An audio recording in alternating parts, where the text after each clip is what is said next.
ସାଙ୍ଗମାନେ ଆଜିର ପ୍ରଥମ ପ୍ରଶ୍ନ ହେଉଛି ଓଡ଼ିଶାର କେଉଁଠାରେ ସ୍ପଞ୍ଜ ଲୁହା କାରଖାନା ଅଛି? ଅପସନ୍ ଏ ଅଛି Cuttack, option B Dhenkanal, option C Barbil, option D Khordha. ଆପଣଙ୍କ ଟାଇମ୍ ଷ୍ଟାର୍ଟ।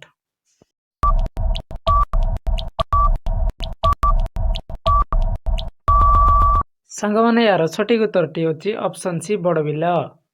ପ୍ରଶ୍ନ ନମ୍ବର 2 ଓଡ଼ିଶାର ବ୍ଲକ ସଂଖ୍ୟା କେତେ? ଅପସନ୍ ଏ ଅଛି 347ଟି, ଅପସନ୍ ବି 220ଟି, ଅପସନ୍ ସି 412ଟି, ଅପସନ୍ ଡି 314ଟି। ଆପଣଙ୍କ ଟାଇମ୍ ଷ୍ଟାର୍ଟ।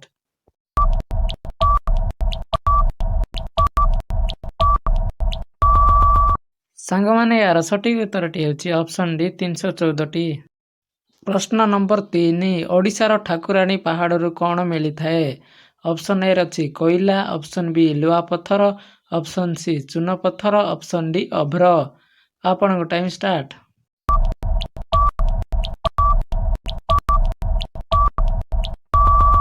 ସାଙ୍ଗମାନେ ଏହାର ସଠିକ୍ ଉତ୍ତରଟି ଅଛି ଅପସନ୍ ବି ଲୁହାପଥର। ପ୍ରଶ୍ନ ନମ୍ବର 4 ଓଡ଼ିଶାର କେଉଁଠାରେ ଆଜବେଷ୍ଟସ୍ କାରଖାନା ଅଛି? ଅପସନ୍ ଏ ଅଛି Dhenkanal, option B Khordha, option C Sundargarh, option D Barbil. ଆପଣଙ୍କ ଟାଇମ୍ ଷ୍ଟାର୍ଟ।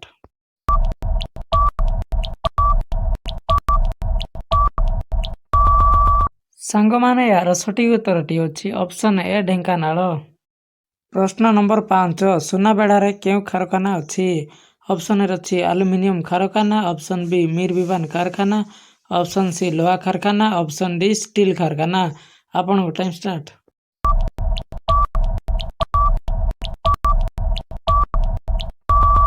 ସାଙ୍ଗମାନେ ଏହାର ସଠିକ୍ ଉତ୍ତରଟି ହେଉଛି ଅପସନ୍ ବି ମିର ବିବାନ କାରଖାନା। ପ୍ରଶ୍ନ ନମ୍ବର 6 କେଉଁ ମସିହାରେ ଚିଲିକା ହ୍ରଦକୁ ଭାରତୀୟ ଆର୍ଦ୍ରଭୂମି ରୂପେ ମାନ୍ୟତା ମିଳିଛି? ଅପସନ୍ ଏ ଅଛି 1985, option B 1987, option C 1981, option D 1990। ଆପଣଙ୍କ ଟାଇମ୍ ଷ୍ଟାର୍ଟ।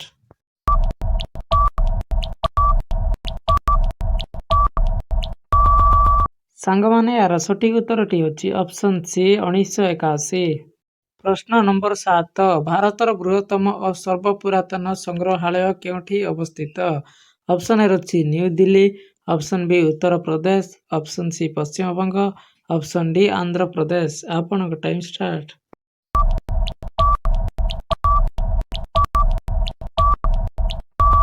ସାଙ୍ଗମାନେ ଏହାର ସଠିକ୍ ଉତ୍ତରଟି ହେଉଛି ଅପସନ୍ ସି ପଶ୍ଚିମବଙ୍ଗ। ପ୍ରଶ୍ନ ନମ୍ବର 8 କେଉଁ ମସିହାରେ ମହାବାତ୍ୟା ହୋଇଥିଲା? ଅପସନ୍ ଏ ଅଛି 2000 ମସିହା, ଅପସନ୍ ବି 1998 ମସିହା, ଅପସନ୍ ସି 1999 ମସିହା, ଅପସନ୍ ଡି 2004 ମସିହା। ଆପଣଙ୍କ ଟାଇମ୍ ଷ୍ଟାର୍ଟ।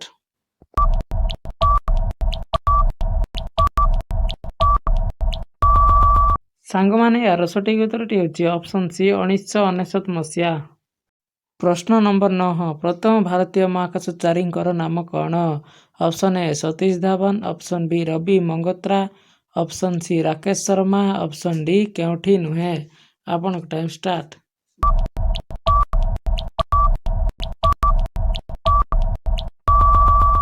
ଏହାର ଉତ୍ତରଟି ହେଉଛି ଅପସନ୍ ସି ରାକେଶ ଶର୍ମା। ପ୍ରଶ୍ନ ନମ୍ବର 10 ଓଡ଼ିଶାର କେଉଁ ସ୍ଥାନ ଦସ୍ତା ପାଇଁ ପ୍ରସିଦ୍ଧ?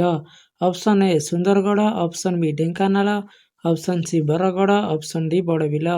ଆପଣଙ୍କ ଟାଇମ୍ ଷ୍ଟାର୍ଟ।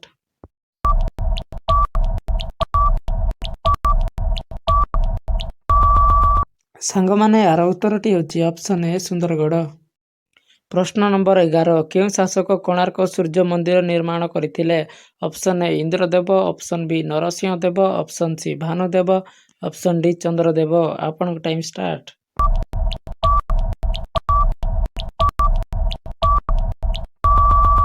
ସାଙ୍ଗମାନେ ଏହାର ଉତ୍ତରଟି ହେଉଛି ଅପସନ୍ ବି ନରସିଂହ ଦେବ।